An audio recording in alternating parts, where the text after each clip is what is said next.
लाहौर में महंगाई की एक और लहर आ गई। मटन, चिकन और सब्जियों के बाद दालें और बेसन भी महंगे हो गए। मार्केट में दाल, चना, काले चने और बेसन की कीमतों में 15 से 30 रुपए फी किलो तक का इजाफा कर दिया गया है। रिपोर्ट करेंगे नुमान लियाकत। अवाम पर महंगाई का एक और हमला। लाहौर की ओपन मार्केट में दाल चना की फी किलो कीमत 20 रुपए इजाफे के साथ 240 रुपए हो गई। देसी काला चना भी फी किलो 15 से 20 रुपए महंगा हो गया। नई कीमत 230 रुपए तक पहुंच गई, जबकि 30 रुपए इजाफे के बाद 1 किलो बेसन 240 रुपए का हो गया। कीमतें बढ़ने पर शहरी बिलबिला उठे। 2-4 दिन पहले मैं आया था, तब रेट और थे, ठीक है, दालों के और बेसन के। और आज मैं आऊँ 3 दिन बाद, यानी कि आज रेट और है। कभी हम दालों के पीछे लगा देते हैं, कभी आटो के पीछे लगा देते हैं, कभी पेट्रोल की लाइनों में हम लग जाते हैं।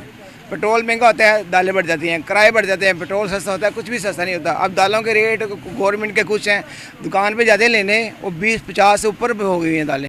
दुकानदारों का कहना है कि बड़े डीलर्स ने कीमतों में इजाफा किया है, जिसके बाद महंगाई का ये बोझ आम सारिफ तक पहुंच गया।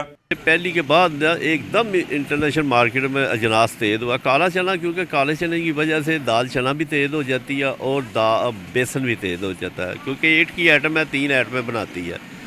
तो इस हवाले से हमारी इंतज़ामिया से इल्तमास है कि कम से कम रेट की जो रेट लिस्ट है उसमें नज़रसानी की जाए।